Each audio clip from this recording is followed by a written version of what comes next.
hapon.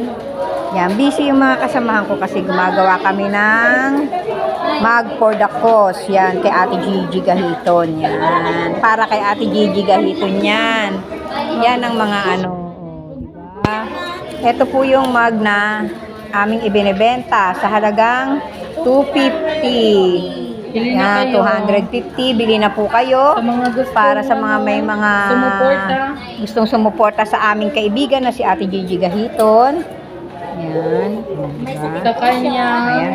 Para sa kanyang karagdagang pagpapagamot sa kanyang sakit na cancer sa breast at saka sa meron kasi rin siyang ano sa puso. Kaya yan. Diba yan? Avail na kayo.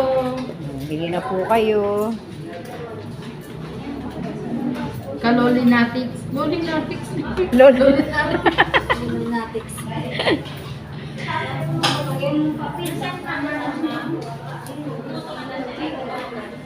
Yan po sila. Sa mga gusto pong bumili, mag-PM na lang po kayo ha. Salamat po.